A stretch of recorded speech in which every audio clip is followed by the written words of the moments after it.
I mean, the Thatcher government will remember made massive cuts in the 80s. That's right. You have to do it. And I think academics make a big mistake. They don't understand the realities of life. Even if you were to make decisions now to start cutting, and I think you have to, and you have to do it in a big way, like the private sector. The private sector has been cutting its costs right across the board, and it's been doing extremely well. It's making itself leaner and fitter, and it's a tough time for the private sector, but they're surviving and they're gradually getting out of the recession.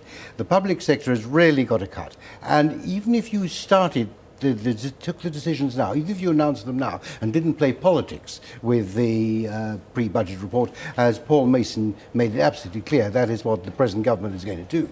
If you're serious trying to get the economy straight, there's a huge time lag between the announcement and the actual effect. And you get a double benefit then, because you get the confidence benefit of the announcement, if it was believed, and I hope it would be. You get the confidence benefit there. You wouldn't get the markets revolting. You wouldn't get the risk of the debt interest burden going up. And then you'd have the cuts as soon as you can do them. But what would you tell the Cameron-Osborne duo tonight then? Don't even ring-fence the NHS with that. No, Jerry is absolutely right. When you've had a huge growth in public expenditure, which we've had, a structural growth, not quite apart from the stabilisers, we've had a massive growth in underlying public expenditure. There is always scope for cuts. So you would and I would not ring-fence. I would not ring-fence anything. You have got to say nothing is sacrosanct. We are going to look at every department. You don't just say we're going to cut exactly the same amount from every department, but you have to look at every department and find economies in each one. David Blanchflower.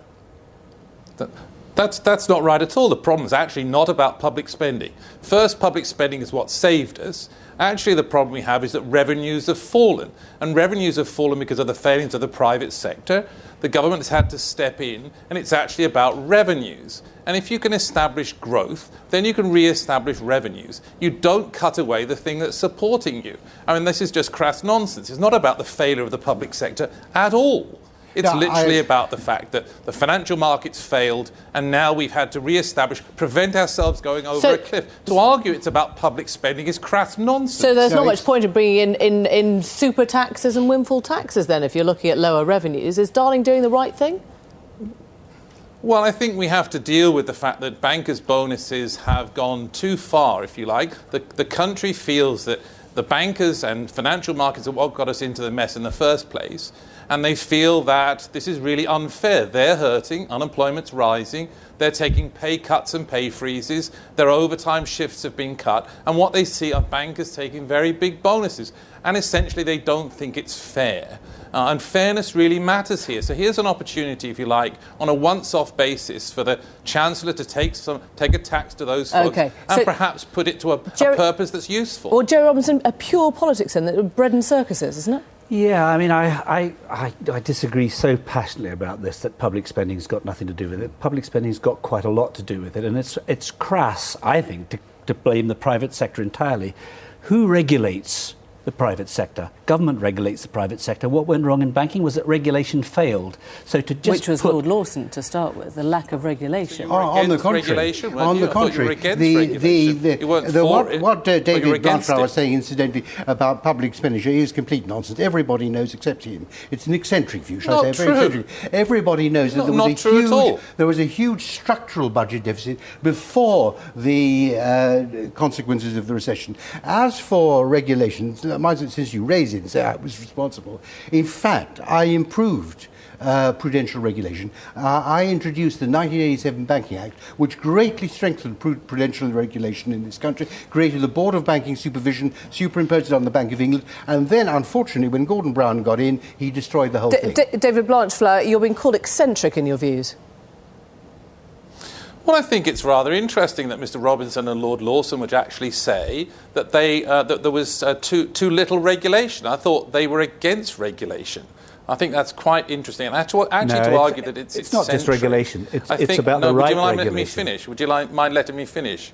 No, I thought that you were against regulation. I don't quite get what the argument is here. What we've seen is the greatest recession in 100 years, and these sorts of comments which relate to 1970s don't relate to 2009, 2010, and 2011, where we were in a potential cataclysmic situation. Jerry Robinson, I want to bring you in as the troubleshooter, if you like. Would you hire these people, the Gordon Browns, the Osborns, the Darlings, the Camerons?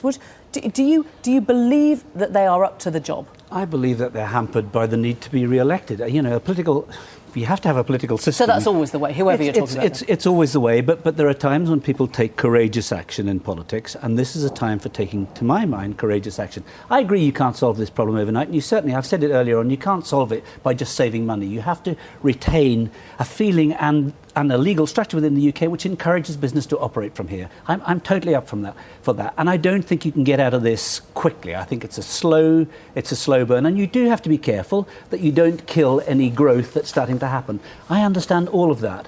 When I talk about, cutting public expenditure, I'm talking about cutting unnecessary public expenditure. And believe me, every single time I've ever looked at a government department, I come away feeling, my God, you could save a fortune here and not have one element of impact on the bottom, on the sharp end. Lord Lawson, does cutting the deficit have to be a priority then? It has to be a priority. And I remember we had a similar problem when we came into office in 1979, and we addressed it straight away, and we addressed it in the 1981 budget, and we made a huge reduction in the deficit in 1980. So you take the Moody's point seriously? And absolutely, and the problem, it's quite clear, the Treasury takes it seriously. Treasury officials, they're not political, they take it seriously. Everybody takes it seriously except Professor Blanchflower. But the fact is that you've got to, and when we did in 1981, people said, oh my goodness me, there'll be a self-perpetuating downward spiral. In fact, we cut the deficit substantially